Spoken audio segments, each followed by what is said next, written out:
Thank you undangannya. Jadi saya sama Lukas itu satu angkatan 2013 dan kita kebetulan satu SMA juga. Jadi cukup dekat sih. Sampai sekarang pun kita masih keep in touch juga. Jadi ya thank you kesempatannya udah diundang di jurusan Tekim ITS. Ya karena sesinya pendek ya, jadi saya pengen go through aja sih sharing-sharing tentang big data itu apa, dan karena saya baca rundown-nya itu tentang software improvement pakai Excel ya. Jadi mungkin saya nanti juga selipin uh, sharing sedikit tentang Python. Jadi itu salah satu software yang saya pakai mostly di company yang saya kerjain sekarang. Dan ini software big data juga untuk analisis data-data gede gitu. Oke, saya full screen dulu. Oke, iya, ya tadi udah dibacain, jadi statistik ITS, terus saya ambil S2 jurusan data science di Auckland Uni, terus jadi habis lulus tuh saya balik lagi ke Jakarta, kerja sekitar 2 tahun di Bank Danamon di banking. Baru habis itu saya lanjut S2 dan sekalian sambil kerja juga, dan kebetulan udah bekerja jadi sampai sekarang masih stay di NZ. Jadi mostly role saya itu data science ya. Mungkin banyak kadang-kadang company itu nama role-nya itu nggak konsisten. Kadang-kadang namanya data analyst, kadang-kadang data analytics, kadang-kadang data science. Tapi itu mostly sama aja role-nya.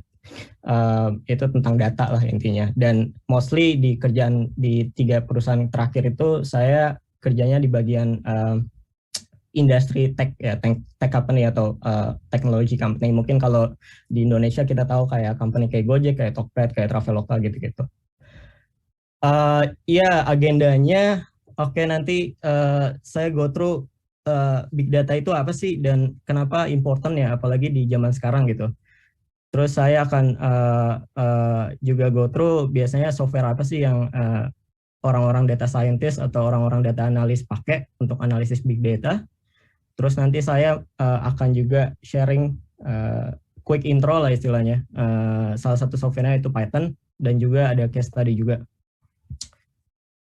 Cool. What is big data? Mungkin kalau orang awam gitu, kadang-kadang ngertiinnya kan big data. Bahasa Indonesia kan berarti data. Big itu kan besar, berarti data yang besar kan. Itu biasanya yang dipikirkan pertama kali ketika dengar big data. Nah, cuman sebenarnya kalau definisi tentang big data itu, kalau di kita itu kenalnya the 4 V's of big data atau 4V. Apa aja itu 4V-nya? Yang pertama volume. Tadi yang barusan saya bilang, skala datanya. Ya, skala datanya gede gitu. Mungkin kalau kita biasa, kalau di kuliah kan mungkin data-datanya itu mungkin 100 atau 1000 baris gitu. Nah, kalau big data itu skalanya biasanya datanya jutaan row. Contohnya misalkan kalian kalau nanti kerja di banking gitu kan, ada data nasabah tuh. Misal Bank Mandiri gitu. Bank Mandiri kan salah satu bank paling populer di Indo. Ya kalian bisa bayangin lah, misalkan Bank Mandiri nasabahnya 50 juta ya, berarti satu user tuh menyimpan satu data. Kalau usernya 50 juta ya udah, nanti kalian punya 50 juta data rows gitu. Nah itu yang pertama, skala datanya gede gitu. Terus yang V yang kedua apa? Variety atau different forms of data. Kalau kita ngomongin different forms of data, data yang kita kenal kan biasanya bentuknya angka ya. Misalkan kita punya data tentang report, misalkan report umur misalkan tadi deh nasabah bank gitu, umur nasabahnya berapa sih, 25, 26, 30, 18, 23 gitu. Nah tapi kalau big data itu datanya nggak cuma dalam bentuk angka, itu datanya bisa dalam bentuk macam-macam. Contohnya kalau kalian main Twitter kan kalian nge-tweet tuh biasanya. Nah nge-tweetnya itu kan pakai kata-kata kan, misalkan kalian nge-tweet tentang misal apa sih, hari ini habis jalan-jalan kemana gitu kan kalian nge-tweet, atau kalian post instastory gitu kan. Nah itu kan datanya bukan dalam bentuk angka kan, tapi dalam bentuk kalimat, atau datanya itu dalam bentuk video atau dalam bentuk image atau gambar. Nah itu yang dimaksud dengan different forms of data. Di sini juga Ya kalian bisa lihat nih di Facebook, di Twitter, di YouTube gitu. Jadi datanya itu macam-macam. Nah itu V yang kedua. Nah V yang ketiga itu velocity atau analysis of streaming data. Streaming data tuh maksudnya data yang masuk. Kalau kita bicara tentang di perusahaan, itu data yang masuk tuh setiap waktu atau nearly real time kita sebutnya, atau datanya itu masuk setiap detik lah. Misal gini, pastikan kalian pakai aplikasi Gojek gitu ya. Nah, misalkan kan kalian buka aplikasi Gojek, kalian buka, login, habis itu kan kalian mesen apa sih biasanya, mesen GoFood gitu ya. Kalian pesen makan GoFood. Nah, semua aktivitas kalian tuh kan direkam sebenarnya sama Gojek. Jadi dari kalian login, dari kalian masuk ke aplikasi, dari kalian explore, klik tombol GoFood-nya, terus kalian cari makanan apa yang kalian mau, itu semua aktivitas kalian di aplikasi kan itu direkam. Nah, coba bayangin Gojek kan seberapa populernya sekarang di Indonesia ya, untuk orang-orang di Indonesia. Kalian bayangin berapa besar dan seberapa cepat data yang masuk ke sistem mereka setiap detiknya gitu. Apalagi penduduk Indonesia kan banyak dan usernya Gojek tuh bisa puluhan juta gitu. Itu salah satu contohnya. Sama ketika kalian main Instagram, itu kalian klik aplikasi Instagram, terus kalian masuk, terus kalian nge-view Instastory teman-teman kalian, atau kalian ke explore, terus searching user-user yang kalian mau. Nah, itu semua aktivitas kan direkam. Jadi bayangin Instagram sendiri dengan banyaknya user yang ada dan banyaknya aktivitas yang user tersebut lakukan di aplikasi tersebut, kalian bisa bayangin datanya itu terus masuk setiap detiknya ke sistem mereka. Nah, itu yang namanya analysis of streaming data atau velocity. Nah, definisi big data yang keempat itu adalah veracity, uncertainty of data. Nah, kan kalau kita taunya, kalau kita bikin analisis atau report gitu ya, biasanya kan datanya udah bagus gitu. Maksudnya datanya bersih lah, angkanya jelas 25, 30 atau 35 gitu di report kalian. Nah, yang dimasuk uncertainty of data itu adalah ketika kalian terlalu banyak mengumpulkan data dalam jumlah yang besar dan dalam waktu yang terus-menerus, itu probability atau peluang data yang masuk itu bagus itu semakin kecil. Bagus dalam artian datanya valid atau enggak sih gitu. Karena in reality ketika kalian nanti bekerja gitu di company, kalian handle banyak data, sebenarnya data yang masuk itu enggak semuanya akurat gitu. Banyak data-data kotor yang harus kalian bersihin dulu istilahnya, atau kalau di kita kenalnya data cleaning atau pre-processing of the data. Nah, jadi itu definisi dari big data ya. Jadi ada 4 volume, ukurannya datanya sangat besar. Terus variety atau datanya bisa dalam bentuk macam-macam. Terus yang ketiga itu velocity, datanya itu masuk terus-menerus ke dalam sistem. Dan yang keempat veracity, datanya itu uncertainty atau datanya itu not 100% accurate. Oke, terus muncullah pertanyaan, kira-kira kenapa sih kita harus aware sama yang namanya big data gitu ya? Dan menurut saya mungkin semua orang sih harus aware sih akan namanya big data gitu. Kenapa? Karena yang pertama itu perusahaan itu zaman sekarang regardless industrinya apa, mau industri di bank, di industri teknologi atau di industri manufacture, itu semua udah are becoming a more data driven gitu for making decisions and improving our products. Maksudnya adalah jadi company-company sekarang tuh lebih mengutamakan pengambilan strategi itu berdasarkan data. Jadi nggak ada yang namanya lagi intuisi gitu. Apalagi ketika kita coba mengimprove our products gitu atau product feature untuk ke user kita nggak bisa kayak, oh kayaknya user kita atau customer kita tuh butuh produk yang seperti ini gitu. Itu nggak bisa ngomong kayak gitu ya. Nggak ada yang namanya kayaknya. Jadi semua harus berdasarkan data. Dan ketika kita testing ke market setelah mendevelop produk, kita juga harus tahu kira-kira produk kita bisa diterima pasar atau enggak. Itu juga berdasarkan data. Datanya terlihat seperti apa sih setelah kita launch suatu produk gitu. Makanya company-company yang kita tahu semua lah, yang mengawali mungkin ini 3 company ini yang goes to unicorn ya.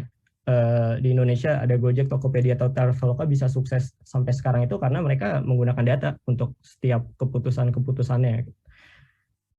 Nah, yang kedua tadi terkait dengan big data sih, data yang diproduksi dari company itu lama-lama menjadi kompleks dan makin kompleks gitu, dan masuk in a nearly real time gitu. Setiap saat itu data terus-menerus masuk ke company. Jadi kalian bisa bayangin tadi yang saya bilang nggak usah susah-susah dulu, simpel aja. Berapa banyak sih yang order GoFood setiap hari, setiap jam, atau setiap detik gitu. Nah, karena banyak isu-isu seperti ini gitu di companies, makanya banyak company itu membutuhkan seseorang yang bisa menguasai tentang big data, terus bisa menganalisis datanya, karena to be honest, ternyata banyak loh yang bisa kita uncover dengan menganalisis data-data yang ada gitu. Nah, profesi inilah yang saya saat ini tekunin, atau sebutannya itu data scientist. Jadi orang-orang yang bisa menganalisis data dalam jumlah besar. Kayak gitu. Oke, dan karena ini teman-teman kan background-nya engineer ya, pasti muncul dong pertanyaan, kira-kira engineer butuh nggak sih belajar data science? Yes, absolutely gitu, butuh banget. Kenapa butuh? Ini sepengalaman saya aja ya. Ketika kita mencoba memecahkan suatu masalah apapun di perusahaan gitu, kadang-kadang kita butuh yang namanya diversity. Diversity itu maksudnya adalah kita butuh orang-orang dari background yang berbeda dengan kita, karena orang-orang tersebutlah yang bisa melihat suatu masalah dan mencari solusinya itu from a different point of view. Jadi dengan angle yang berbeda, dan to be honest, sampai saat ini pun di tim saya di tim data science, di departemen data science, kita ada 5 orang. 3-nya memang kita background-nya either statistik, matematik, atau data science. Cuman 2-nya ini, yang satu itu background-nya dia finance, dia belajar tentang accounting, belajar tentang business marketing. Dan data scientist kita yang satu lagi itu jurusannya teknik sipil. Jadi dia ambil S1 S2-nya teknik sipil. Nah, ternyata setelah kita proven, ternyata diversity itu selalu baik gitu. Karena kalau sepengalaman saya juga, ternyata orang-orang yang berasal dari engineer itu, apalagi jurusan teknik yang banyak melakukan eksperimen di lab atau semacamnya, itu sangat membantu kita ketika di company kita melakukan eksperimentasi terhadap produk kita. For example, kita mau launch produk nih, produk baru atau feature baru. Nah, coba kita testing ke pasar. Nah, kita tahu dari mana produk kita tuh bisa diterima pasar, itu kan melakukan experimentations. Dan unluckily, kalau saya sendiri, saya nggak tahu caranya belajar tentang eksperimen, gimana caranya membuat control group testing seperti itu, atau gimana cara data-data apa aja sih yang diperluin, dan setelah datanya masuk, nanti analisisnya harus mengarahnya kayak gimana sih untuk membuktikan produk kita bagus atau enggak, atau diterima pasar atau enggak. Nah, itu ternyata orang-orang yang sering melakukan eksperimen di lab itu menawarkan suatu solusi cara ngerjainnya tuh kayak gimana gitu. Jadi penting banget sih menurut saya, karena saya juga pernah satu tim tuh isinya backgroundnya statistik semua, jadi kita agak mentok kalau ada suatu permasalahan, karena kalau mindset kita tuh kita selalu melihat itu mungkin somehow terlalu statistik banget lah. Kadang-kadang kita nggak tahu cara melakukan hal-hal yang di luar statistik gitu. Nah, kemarin saya juga nemu nih 2 artikel bagus, kenapa data industry needs data scientist from an engineering background gitu. Nanti kalian bisa baca nih linknya. Jadi intinya yang saya sampaikan tadi, banyak mindset yang para engineer itu bawa ketika berhadapan dengan suatu permasalahan di company gitu, yang kita butuh banget di situ. Dan kemarin juga saya nemu nih di yang kanan, ini salah satu yang ngomong profesor dari University of Washington, jurusan teknik kimia. Ternyata di jurusan kalian tuh juga bisa gitu apply data science. Nah, ini saya screenshot aja karena saya bukan dari jurusan teknik kimia. Sebenarnya saya nggak ngerti betul sebenarnya yang diomongin di sini. Cuman intinya kalau yang saya tangkap di sini adalah tadi ketika kalian melakukan eksperimen di lab, dan ketika eksperimen tersebut itu menghasilkan data yang begitu besar jumlahnya, ya pada akhirnya kalian nggak bisa menggunakan analisis standar yang udah kalian pelajarin gitu. Makanya kalian butuh somehow suatu proses yang kalian bisa cepat ngerjainnya, dan no matter how big the data is, kalian bisa handle gitu. Nanti kalian mungkin bisa baca-baca sih kalau tertarik dua link tersebut.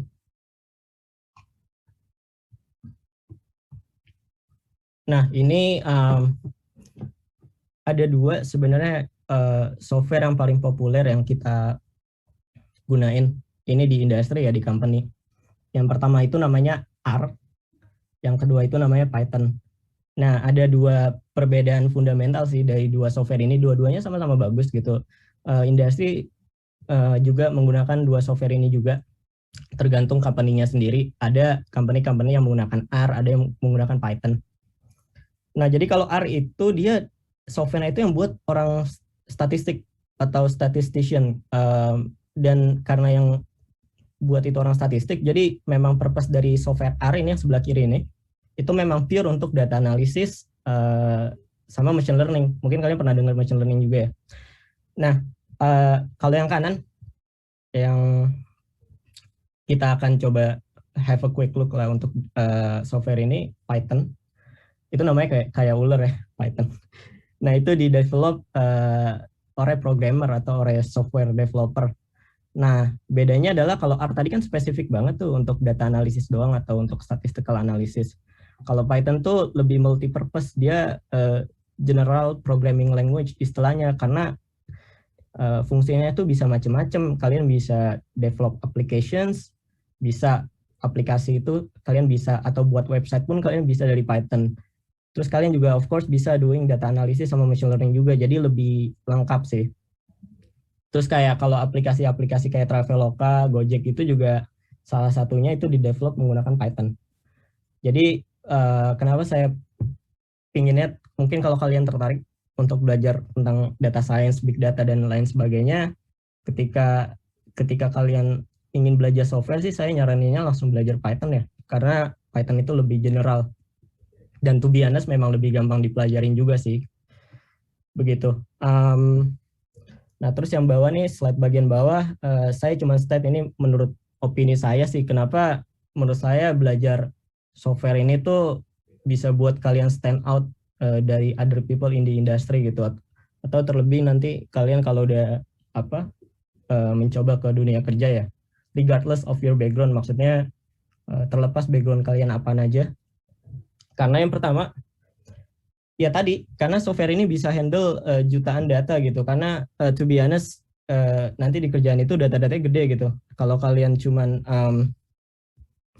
ya, belajar software yang kalian ketahui itu it's good, tapi at some point it's not good, because when your data gets bigger gitu, nanti kalian akan mengalami trouble, entah laptopnya not responding, atau laptopnya itu nggak bisa, kalau ngetik formula itu lambat banget gitu. Itu hal itu bisa terjadi. Tapi kalau untuk R Python ini softwarenya benar-benar enteng gitu ya, karena kan kalian coding istilahnya, dan memang softwarenya didesain untuk itu.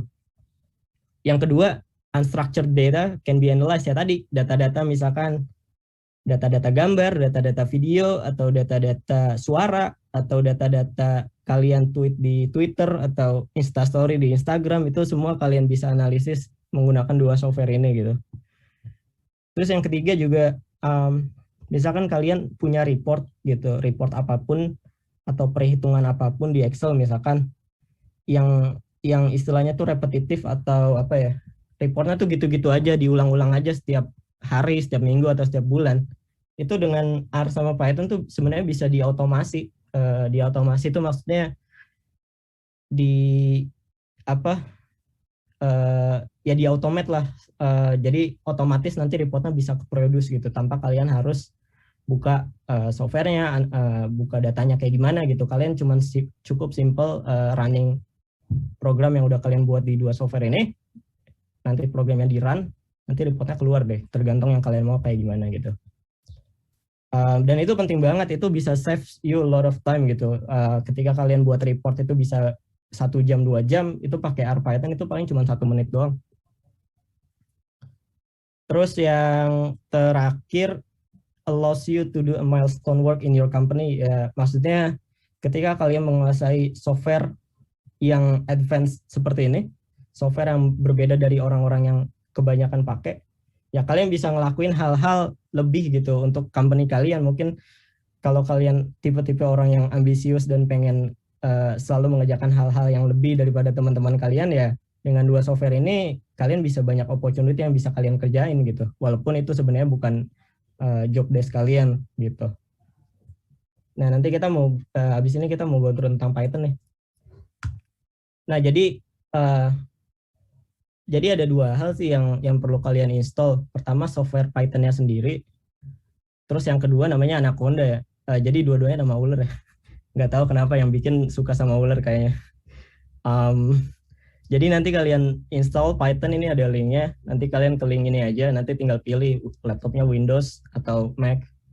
Nanti abis itu kalian install kayak biasa aja sih. Terus yang kedua Anaconda. Ini juga kalian install biasa aja. Nanti kalian pilih Mac atau Windows. Nah sebenarnya 2 perbedaan ini apa sih? Kenapa butuh dua-duanya? Jadi kalau Python itu softwarenya. Jadi sebenarnya kalian bisa kalau cuman install Python aja. Cuma nanti tampilannya itu saya tunjukin dikit ya.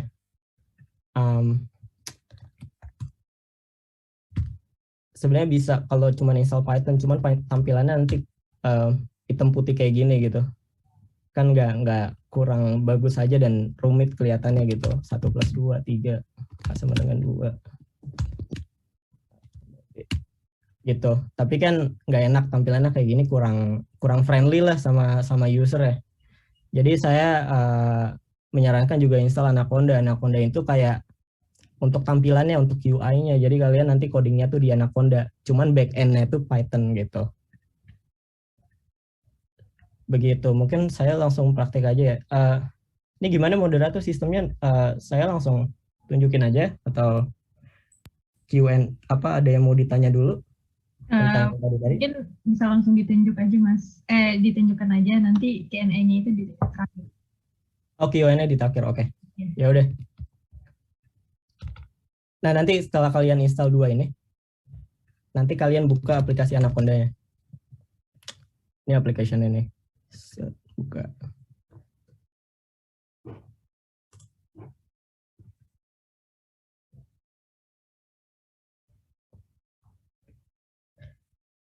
Nah, habis ini di sini nanti kalian pas udah install dan kalian buka pertama kali Anaconda-nya, kalian disuruh ini mau bikin account atau enggak, mau nggak usah pakai login gitu. Kalau saya sih bikin account karena lebih customize aja gitu.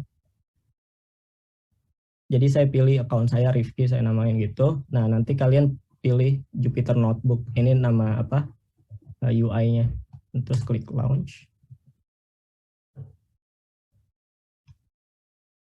Nanti ini akan otomatis kebuka. Nah, nanti ini masuk ke browser kalian, tergantung default browser kalian apa ya. Kalau saya nih pakai Safari, misalkan kalian pakai Mozilla atau Chrome, nanti munculnya di Mozilla atau Chrome tersebut. Gitu, ini tampilan awalnya nih. Simple sih. Jadi kalau kalian mau start doing coding, ini sini ada tombol new. Nanti kalian pilih Python 3 gitu. 3-nya itu apa? Itu version. Jadi Python itu ada 2 version. Ada Python 2 sama Python 3. Nah, tadi juga lupa bilang. Jadi pas install Python, installnya yang paling baru aja. Python 3. Kalau nggak salah sekarang versi yang paling baru tuh Python 3.9 deh. Atau 3.8 lupa deh. Cuman di sininya tetap ketulisnya 3 gitu. Nanti kalian pilih yang latest update aja. Udah kayak apa? Nah, nanti keluar nih tampilannya kayak gini. Ini tempat kalian coding ya. Nah, di sini ada file, ada edit, view, dan lain sebagainya. File itu kalau kalian mau buka program baru, bisa nanti muncul ke Windows yang satunya gitu. Kalau ini mau di close, nanti close biasa aja. Tapi once itu ke create, nanti akan create otomatis. Ini lihat nih yang nyala-nyala ini, artinya ini codingannya lagi aktif gitu. Nah, misalkan kalian mau delete yang tadi kan, tinggal kalian centang gini, bisa di shutdown atau dimatiin codingannya, atau dibuang ke recycle bin. Begitu, ini jadi tampilan awal nih, ada file, new notebook, open, kalian bisa open file Python kalian yang lama yang udah kalian buat, atau kalian bisa save as kalau kalian mau nge-save di hard disk yang lain gitu. Kalian bisa rename juga nama ininya apa, ini kan untitled file, ini default nama aja sih, misalkan test gitu. Nanti di sini kerubah. Sebenarnya kalian bisa rename dari sini juga sih, tinggal klik ininya, nanti rename sendiri gitu. Nanti bisa kalian download juga dari extension yang lain, even bisa kalian convert ke PDF juga gitu. Nah ini tempat codingnya, jadi kalian bisa coding apapun. Jadi satu line itu sebenarnya kalian bisa kalau kalian pencet enter ini ke bawah gitu. Misalkan kalian mau buat coding banyak gitu. Ini contoh aja. Nggak bisa. Cuman kadang-kadang kalau kalian pengen buat program tapi ada beberapa tahapan, kalian nggak bisa langsung dilakuin di satu istilahnya satu spot ini. Jadi kalian harus bikin bawahnya. Jadi kalau kalian klik ini nanti pencet B, nah nanti muncul ini baru gitu. Nggak terbatas gitu. Terus saya udah ada skripsi kemarin buat saya taruh di desktop tentang basic Python ya. Jadi ini pertama itu ngeprint output. Jadi kalau di Python tuh ya simpelnya ada dua tipe data lah. Secara general yang pertama di datanya kalau string atau data alfabet lah, contohnya A, B, C, D, E, F gitu. Yang kedua kalau datanya numerik 1, 2, 3, 4, 5, 6 gitu. Nah cara ngeluarin output datanya kalian pakai print terus nanti kayak dalam kurung 2 kayak gini, nanti kalian print apa. Nah di contoh ini, by the way kalau mau delete ini kalian pencet D, klik ininya terus pencet D 2 kali, nah ke delete. Nah ini saya coba ngeprint huruf A gitu. Ingat kalau ini karena datanya bukan angka, jadi jangan lupa pakai tanda kutip. Nah kalau datanya angka, kalian nggak perlu kutip. Nah misalkan saya mau ngeprint A sama 10, nah ini udah jadi kan, nanti pencet shift enter, nah ini muncul gitu. Atau saya buat aja yang baru ya. Nah muncul kan. Kalau kalian misalkan 10-nya kalian taruh kutip, nanti dia jadinya ini, kebacanya sebenarnya di sini bukan angka, tapi kebacanya itu sebagai non numerik gitu. Nah terus seperti kan saya assume teman-teman udah belajar software sebelumnya ya, mungkin pakai Microsoft Excel atau pakai MATLAB ya mungkin ya kalau di kuliah kan. Jadi kan kalau kalian coding kan kalian pasti pengen nge-assign suatu angka atau suatu value ke dalam variabel ya. Nah ini saya mau misalkan saya mau assign A itu sama dengan 10, B itu 5, ya udah gampang banget, ini tinggal ketik aja A sama dengan 10, B sama dengan 5. Terus habis itu selanjutnya saya mau ngeprint A sama B. Muncul 10 sama 5. Kalau saya print lagi C sama dengan 6 lah. Saya run, saya pisahin aja bawahnya. Print aja C, muncul 6 gitu. Math calculations, penjumlahan, pengurangan, perkalian, pembagian. Ya sama sih, tinggal misalkan variabelnya C. Jadi kalian bisa tiban variabel yang sebelumnya gitu, nanti akan ketiban otomatis kalau kalian running bawahnya. C sama dengan A tambah B, print C. D sama dengan A minus B, print D. E sama dengan A kali B, print E. F sama dengan A dibagi B, print F. Kita run. A tadi berapa? 10, B itu 5, berarti kan 15. A kurang B, 10 kurang 5, 5. 10 kali 5, 50. 10 bagi 5, 2 gitu. Kalian juga bisa, tadi kan variabelnya cuman satu variabel mengandung satu angka. Kalian juga bisa satu variabel tuh mengandung beberapa elemen. Misalkan kalian mau A itu 1, 3 sama 5. Nah nanti kalian caranya A 1,3,5 gitu. Terus kalian print aja langsung di bawahnya. Nanti muncul 3 output kayak gini. Misalkan kalian mau A tambah 1.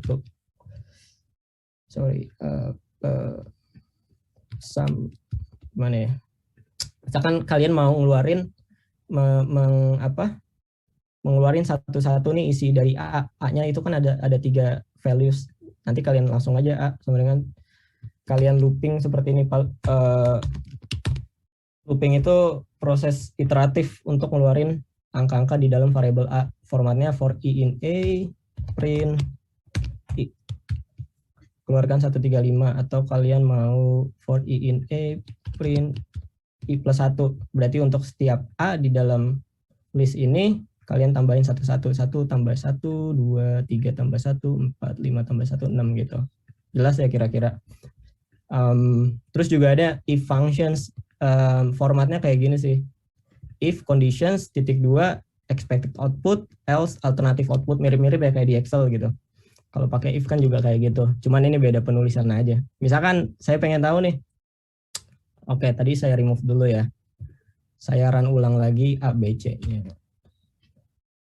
Saya pengen tahu A itu sama dengan A itu lebih besar dari 5 nggak sih? Kalau A lebih besar dari 5, maka saya pengen print yes. Kalau A itu nggak lebih besar dari 5, saya print no. Tadi nilai A-nya kan 10. 10 kan lebih besar dari 5, berarti jawabannya yes kan? Ya, yes. Terus B. B itu kan tadi 5. B itu lebih besar dari 5 nggak sih? Enggak kan? Berarti jawabannya no seharusnya. Ya, no. Begitu. Terus ada yang namanya function. Kalau di Python, function itu kalian buat suatu program, nanti kalian isi statement di dalam programnya apa aja, nanti pas programnya udah selesai kalian buat, tinggal kalian panggil programnya, nanti itu akan jalan gitu. Kita langsung sebagai contoh aja kalau biar biar langsung paham maksudnya apa. Ini formatnya, kalian pakai def, function name, terus parameternya apaan, dan ini statement. Nah, saya mau bikin program penjumlahan.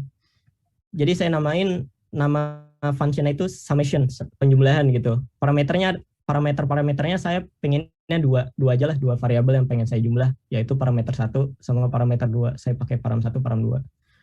Nanti result sama dengan param 1 tambah param 2, yaitu parameternya. Nanti saya print dari resultnya. Tadi kan A itu 10, B itu 5. Seharusnya kan jawabannya 15 ya. Jadi cara memanggil functionnya, ini nama functionnya. Terus kalian tinggal ketik nama functionnya, summations, kalian masukin parameternya apa, A sama B yang pengen kalian hitung, jawaban 15 gitu. Gitu sih kira-kira. Ada pertanyaan nggak? Seharusnya straightforward ya.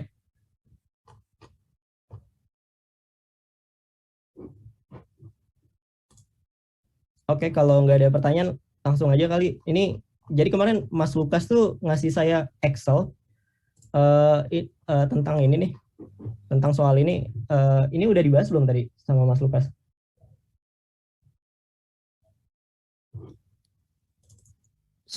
Sudah, sorry. Udah ya, oke. Jadi saya coba, ini kan ada perhitungan nih di Excel. Jawabannya ini kan yang dimau ya. Arus keluar sama persentasenya berapa sih gitu. Ini kan yang desired output ya. Jadi saya karena nggak ngerti kimia, jadi kemarin Mas Lukas tuh jelasin ke saya tentang soal ini, tapi intinya aja saya mau ngambil gimana caranya saya bikin program terus keluarnya output kayak gini kan. Nah, oke, kalau lihat dari soal, kita punya persamaan kimia, kiri kanan, conversion reaktannya 67%, terus persentase setiap molekul ya sebutnya. Iya, seperti itulah, 40% CH4, 50% Cl2, dan 10% N2. Terus kita pengen tahu nih, pas di reaksi, berapa sih dengan limit reaktan 67%, mol CH4 yang sebenarnya bereaksi, which is this one, right? Reaksi, ya intinya kita pengen ngitung yang bereaksi berapa mol, terus arus keluarnya berapa mol kan, itu inti soalnya kan. Nah, jadi kalau lihat dari sini saya pengen bikin function nih kayak gini, tapi mencoba mengcombine semua yang udah saya go through di sini, penjumlahan, pengurangan, perkalian, dan Python functions. Jadi saya buat script, saya namain aja script training gitu. Terus saya define aja parameter yang ada di soal berapa kan. Di Excel-nya coba kita ini ya, side by side bisa nggak ya? Aduh susah. Jadi kalau lihat di soal berarti parameternya apa aja nih? Ada CH4, Cl2 yang diketahui sama N2. Terus kita ada parameter limiting reaktannya 67%. Terus kita ada parameter F-nya itu 100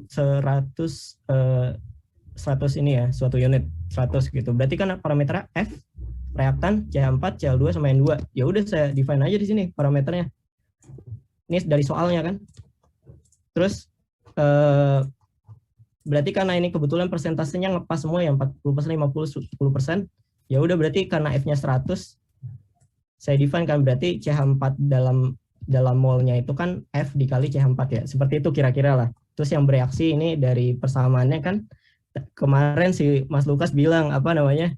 Jadi kokonya kalau mau yang bereaksi itu tergantung koefisiennya ya. Berarti di sini semua sama 26,8, 26,8, 26,8, 26,8. Nah, dari sini nanti dijumlahin ya, tapi yang di sisi kanan itu negatif ya. Dan di sisi kanan positif ya. Berarti makanya di sini dinilai awal 40, terus yang bereaksi kan merupakan perkalian dikali 0,67 kan. Sorry, yang ini 40 dikali 67%, right? Berarti karena cuma 67% yang bereaksi dari 40 berarti 26,8. Nah, karena koefisien CH4-nya 1, yang lain juga koefisien 1, 1, 1, berarti nilainya 26,8 semua, right? Dan di sisi kiri negatif, sisi kanan positif, berarti ini hasil akhirnya dari persamaan ini kan. Nah, ya udah saya coba define aja sih, yang perhitungan tadi saya bikin di Python aja. Terus ini saya print output-outputnya. Nanti coba kita go through ya kalau ada pertanyaan. Ini saya run scriptnya. Terus saya call the function. Jadi scriptnya kan tadi namanya script training. Ya udah saya pakai script training, terus saya inputnya apa? F, CH4, CI2, N2 conversions. Lihat soalnya lagi. Nilai F-nya berapa? 100. Iya, 100. CH4-nya 0,4 kan di sini karena persentase 40%. Terus CI2 0,5, N2 0,1, conversionnya 67% atau 0,67. Ya udah run terus, ya udah ini hasilnya. Kira-kira kayak gitu ya. Iya, kayak gitu sih intinya. Kalau jadi misalkan nanti ada soal baru lagi ya kalian tweak aja scriptnya, nanti kalian run di sini langsung keluar sih ya. Gitu. Ini ada reaksinya berapa sama arus keluarnya berapa gitu. Seharusnya betul ya outputnya. Bener gak sih? Kalau ada yang salah berarti hitungan saya salah di sininya. Ya, kira-kira gitu. Ada pertanyaan? Baik, terima kasih Mas Rifki atas pemaparan materinya. Selanjutnya ada sesi tanya jawab kepada peserta. Jika ada yang mau bertanya, bisa langsung raise hand atau bisa menanyakannya lewat itu ya, kolom chat. Ya bisa tanya apa aja, bisa tanya tentang tadi ini, tentang Python atau tentang Big Data atau tentang apapun sih, terserah. Ya Mas, ini sudah ada yang bertanya sih. Oke, dari yang pertama ada dari Muhammad Zaki. Mas, saya izin bertanya, bahasa programming kan ada banyak. Nah, ketika menggunakan PHP atau HTML database, bisa diedit di suatu server kalau nggak salah namanya. Kalau nggak salah namanya PHP MyAdmin ya. Nah, untuk Python sendiri bagaimana Mas database yang nantinya akan ditunjukkan? Oke. Database ya, Python. Iya, jadi biasanya kan kalau di company itu banyak company itu men-store database-nya itu di namanya itu cloud, atau kalau bahasa Indonesianya awan ya. Jadi dia disimpan di awan. Kenapa awan? Soalnya karena dia bisa nyimpen berapapun besar datanya gitu. Jadi disimpan di cloud. Nah, cloud-nya itu ada providernya. Sebenarnya yang buat cloud environment-nya tuh macam-macam. Mungkin kalian tahu atau pernah dengar namanya Amazon Web Services. Itu salah satu cloud-based provider yang memungkinkan data itu disimpan di situ semua. Nah, itu salah satu contohnya. Nanti misalkan datanya udah kesimpan tuh di cloud AWS, disingkat aja Amazon Web Services. Nanti kalian di Python tuh bisa dengan menggunakan coding itu, kalian bisa langsung connect ke server datanya, nanti datanya bisa langsung ditarik. Misalkan data nasabah gitu, data customer, disimpan di cloud itu, di AWS, nanti kalian bikin di situ codingnya, nanti bisa ketarik langsung tabelnya atau data-datanya gitu.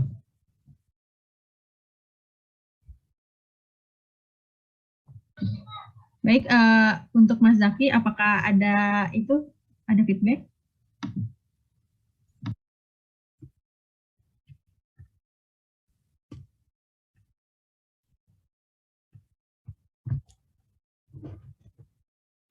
Baik, kepada Mas Zaki, apakah ada feedbacknya? Halo, permisi. Oke. Izin bertanya lagi ya Mas Rifki. Hmm. Nah, berarti itu nanti codingan dari Python-nya itu nanti di-input gitu ya ke suatu code, misalnya tadi yang Mas Rifki bicarakan. Terus ntar database yang udah kita uh, ketik atau di coding itu bisa tersimpan di suatu awan gitu ya Mas, berarti. Iya, jadi kan datanya tadi disimpannya di cloud gitu ya. Di environment cloud lah gampangnya. Nanti di Python kalian ada function di Python untuk manggil data di sini. Jadi pull datanya tuh dari sini ngetiknya, codingannya. Nanti kalian ketik tergantung database-nya apa, makanya tergantung misalkan AWS ada functionnya sendiri di Python untuk nge-pull datanya itu. Nanti kalian coding di sini, kalian connect ke servernya, connect ke server, nanti di sini ada codingan sendiri. Connect ke server, nanti kalian akses ada table apa aja di sana. Itu ada semuanya, ada codingannya. Nanti setelah kalian tahu, oh ternyata di server itu table-tablenya data-datanya ini aja, ini aja. Nanti baru kalian pilih select specific table. Nah kalau udah kayak gini, select specific table, nanti di codingannya itu nextnya kalian simpen di environment lokalnya Python. Misalkan kalian nge-select data customer gitu. Data customer sama dengan yang dari sini gitu. Gitu kira-kira flow-nya kayak gitu sih. Nanti kalian bisa view datanya lewat Python di sini. Jadi masuk ke lokal kalian secara otomatis tanpa menyimpan data tersebut di laptop kalian gitu. Karena di cloud.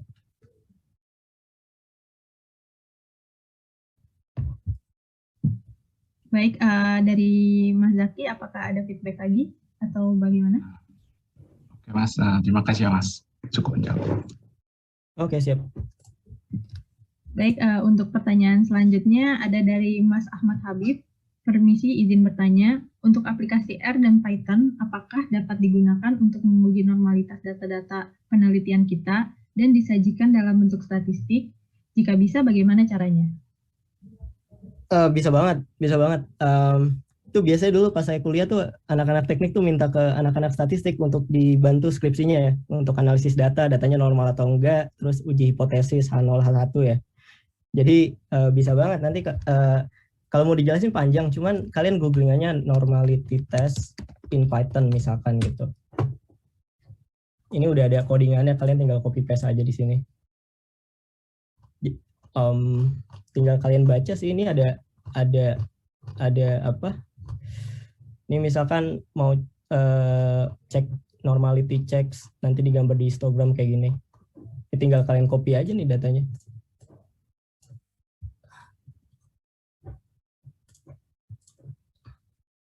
Sorry.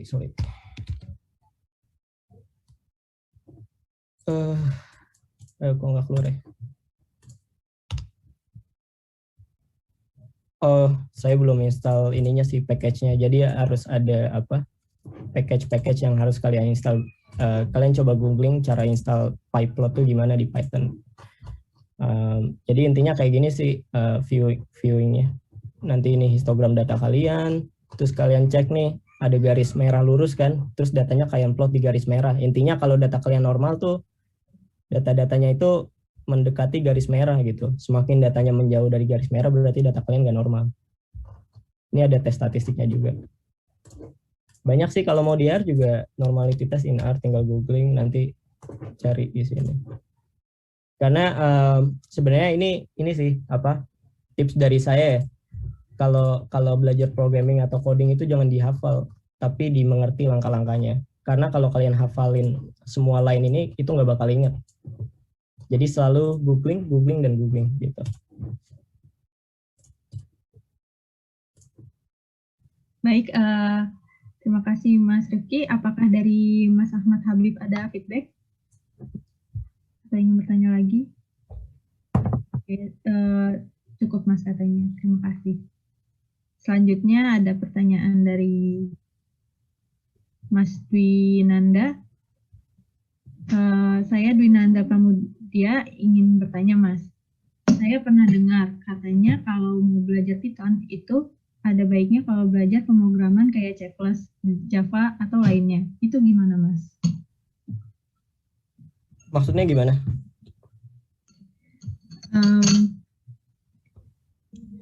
Mungkin Izin ngomong Mas. Jadi dulu waktu SMA juga pernah dengar waktu SMA itu katanya kalau pemrograman itu katanya bagusnya itu Python itu bagusnya kalau udah paham sama C+ atau Java gitu katanya supaya lebih paham Pythonnya gitu. Ya saya kurang tahu juga sih Mas dulu itu gimana. Tapi ya cuma saya asal dengar gitu. Iya, enggak harus tahu itu. Langsung belajar Python aja. Saya pun nggak bisa tuh yang language Java ya sama C++. Saya pernah belajar sih dulu kuliah, cuman 1 semester udah lupa. Cuman langsung aja ke Python karena sebenarnya dari semua software yang saya pernah pelajarin gitu, Python itu paling gampang sih. Jadi langsung belajar Python aja.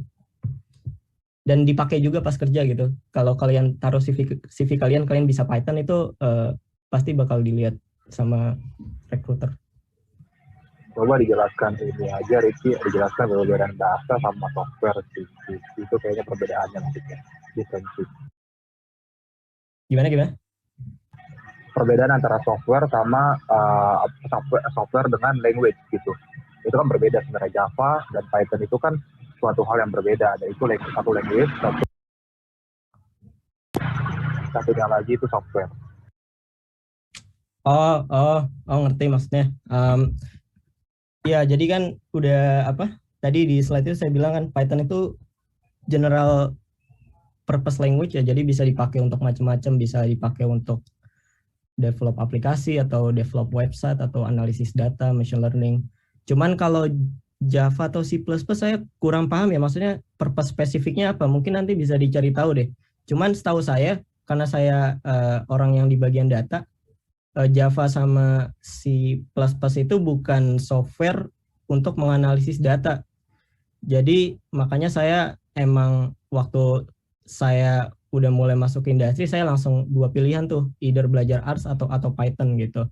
Jadi ya mungkin juga tadi bener ya poinnya, tergantung kalian mau belajar software itu gunanya untuk apa. Kalau kalian pengen belajar tentang data, ya either R sama Python sih. Mungkin kalau Java atau C++ punya kemampuan software yang tidak dimiliki Python atau R. Cuman saya kurang paham sih kalau tentang spesifik purpose lainnya itu. Baik, dari Mas Winanda, apa ada tanggapan? Sudah menjawab, terima kasih Mas. Yuk. Baik, untuk pertanyaan selanjutnya dari Mas Faiz. Mas izin bertanya, proyek kecil apa yang biasanya menjadi one little step to go forward, yang mungkin aja langkah awal beralih dari Excel menjadi penggunaan Python? Oke. Good question. Ya, little step-nya yang tadi sih, yang ini barusan nih. Kan kalian ada soal nih. Soal gitu kan. Oh, ini ternyata ada suatu persamaan reaksi, ini ada input parameternya apa aja, terus pengen kalian cari arus keluarnya berapa gitu ya. Dan ini kan intinya melibatkan suatu kalkulasi kan. Kita pengen mengkalkulasi suatu persamaan kimia ini, pengen menghitung reaksinya tuh berapa, arus keluarnya berapa gitu. Nah, kalau dari point of view saya pasti sebagai orang yang di bagian data, oh ini kira-kira bisa saya buat programnya nggak ya gitu. Jadi setiap ada permasalahan dan kalian bisa berpikir kira-kira ini bisa diautomasi nggak ya saya buat programnya, biar saya nanti nggak perlu capek-capek ngetik satu-satu di Excel rumusnya, terus ngetik persamaan kayak gini, terus kalian penjumlahan. Intinya repetitive calculations lah. Kalian harus langsung pikirin, oh coba buat programnya di Python gitu, supaya nanti saya kalau ada soal lain, misalkan saya mau ganti nih F-nya 1000, ya udah saya tinggal ganti aja, atau saya ganti parameter reaktannya tuh misalkan 90%. Nah ini saya dengan gampangnya tinggal mengganti parameter di soalnya gitu. Jadi itu salah satu little step sih menurut saya.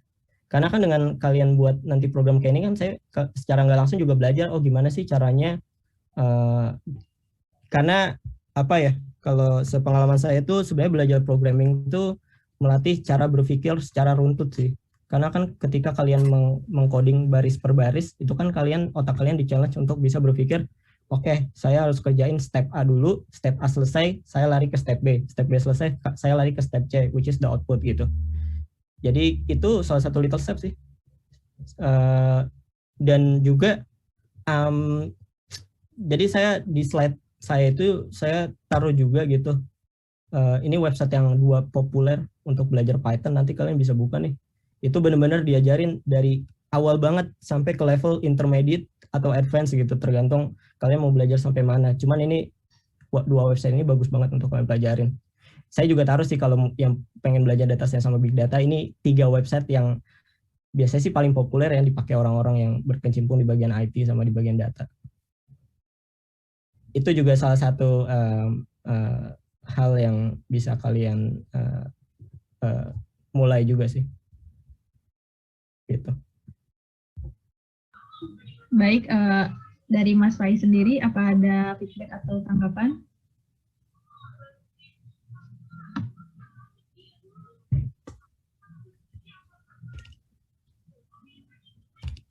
Baik, untuk Mas Faiz, apa ada feedback atau tanggapan?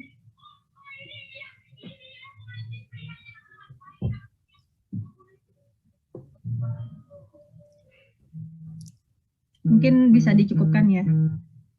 Selanjutnya ada pertanyaan lagi dari Mas Rigen. Permisi Mas Rifki, ingin bertanya Mas. Untuk keperluan engineer sendiri, kalau untuk belajar software pemrograman dan coding, apakah ada hal-hal yang harus kita fokuskan terlebih dahulu atau belajar secara bebas saja Mas? Terima kasih. Ya, kalau saran dari saya, sebenarnya ini nggak cuma untuk engineer, tapi untuk semua orang dari background apapun yang pengen belajar pemrograman ya. Kalau untuk use case ini Python, kalian pelajarin dulu basicnya nih. Makanya tadi saya taruh website di sini. Ini website Python sendiri. Terus ada salah satu section getting started. Ini saya buka aja deh. Ya, ini kalian coba baca nih dari atas. Step pertama ya gimana cara install gitu. Kadang-kadang juga orang yang baru pengen belajar installnya aja tuh bisa butuh berjam-jam gitu. Jadi ya mulai belajar dari cara install gimana, terus install selesai baru kalian buka tadi Python sama Anaconda-nya, kalian buka yang kayak saya tunjukin tadi, bisa nggak kalian bisa sampai sini gitu. Nah terus kalian coba aja new, terus kalian coba ketik-ketik aja iseng, kayak simple aja, print A kayak gini, basic dulu. Nah kalau kalian udah main-main di sini, main-main aja, ketik aja asal-asal gitu. Yang penting make sense. Kalian mau bikin perkalian silakan, kalian mau bikin if else silakan, kalian mau bikin function silakan gitu. Mau function penjumlahan, pengurangan. Intinya adalah kalau pertama di awal kalian familiarize dulu lah sama tampilan codingannya gitu. Kalau udah ya udah kalian belajar aja. Di sini ada sampel kode sih. Kalau saya prefer ya lagi di take down websitenya. Ini ada buku kalau bayar ya. Oke. Ya kalau menurut saya kalian pelajarin basicnya Python, gimana caranya print, gimana caranya penjumlahan, pengurangan, bikin function if gitu. Sebenarnya banyak banget. Nah ini website satu lagi yang saya taruh juga, bisa dilihat. Nah ini kan tadi mulai dari print, terus nextnya getting started,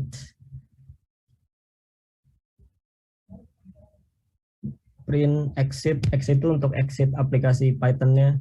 Nah kalian bisa creating variable kayak tadi saya tunjukin. Ini ngurus, ini bagus nih, yang websitenya yang kedua tadi. If else, terus ada looping, while, for loops yang tadi, misalkan kalian punya, ini dia dalam bentuk ini nih, bukan angka nih, tapi dalam bentuk tulisan, apel, pisang, sama cherry. Dia pengen ngeprint semua elemen inside fruits gitu. Ini kalian baca aja, udah sampai sini sih udah bagus nih. Kalau kalian bisa sampai bawah, bagus lagi. Gitu. Udah banyak sih website, kalau kalian googling Python for beginners atau introduction to Python, kalian udah bisa baca semuanya. Udah banyak banget materi di Google. Baik, dari Mas Rigen sendiri apa ada tanggapan?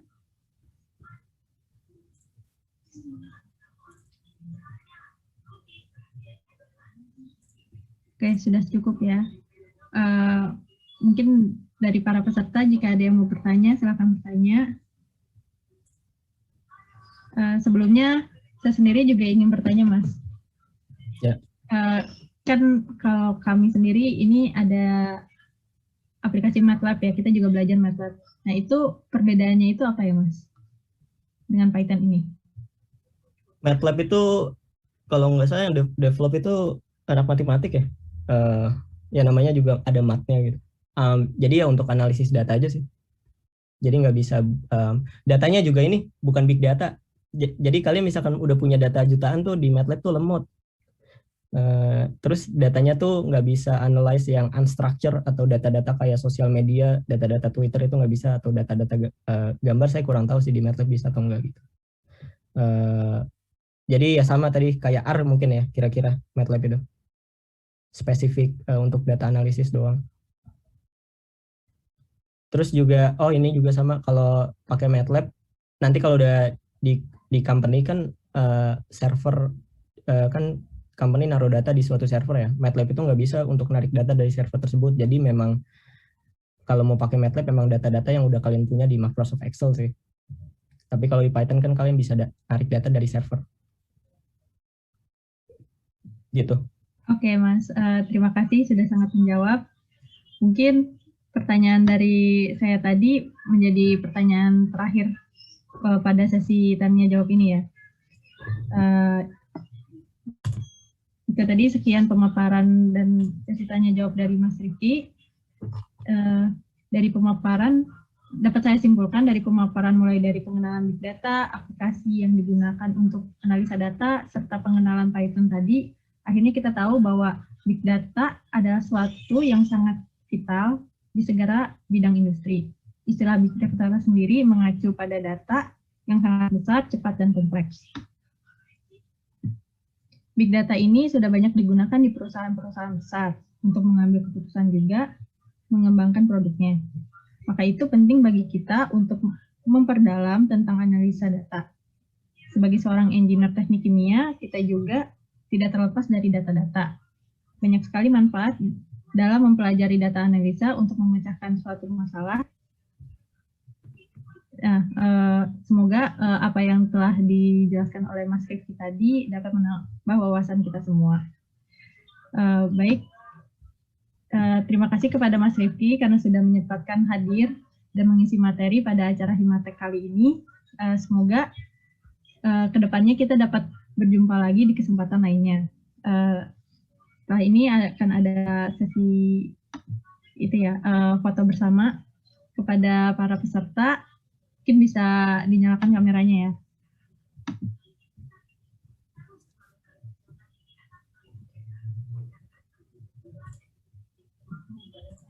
Sekali lagi kepada para peserta, dimohon untuk menyalakan kameranya. Mungkin dari Mas Embong juga bisa menyalakan kamera. Bong, nyalain Bong kameranya Bong. Lagi ngapain lo?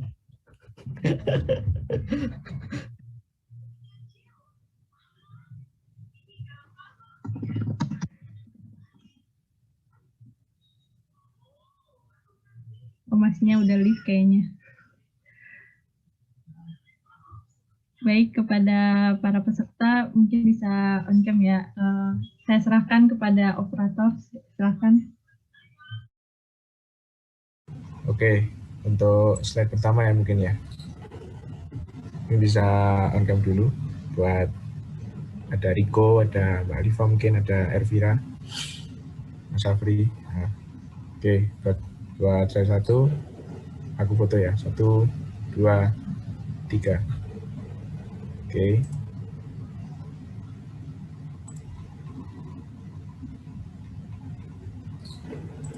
Oke. Untuk slide 2 ya. Ini bisa on cam dulu nih. Ada Mbak Michelle, ada Diandia, ada Imratus, ada Iwan. Dan teman-teman yang lain mungkin bisa on cam juga ya. Oke. Oke, mungkin aku foto ya. 1, 2, 3. Oke. Nah, untuk last slide ya. 1, 2, 3. Oke, cukup moderator. Monggo.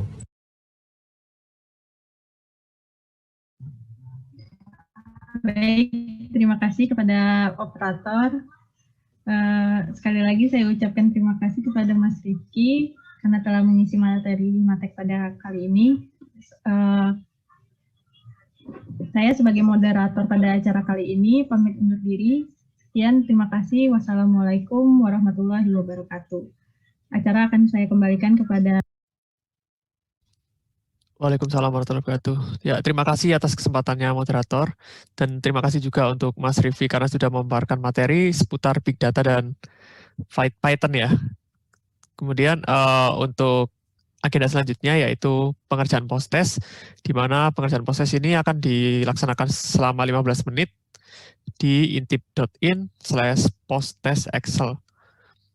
P besar, T besar, dan E besar.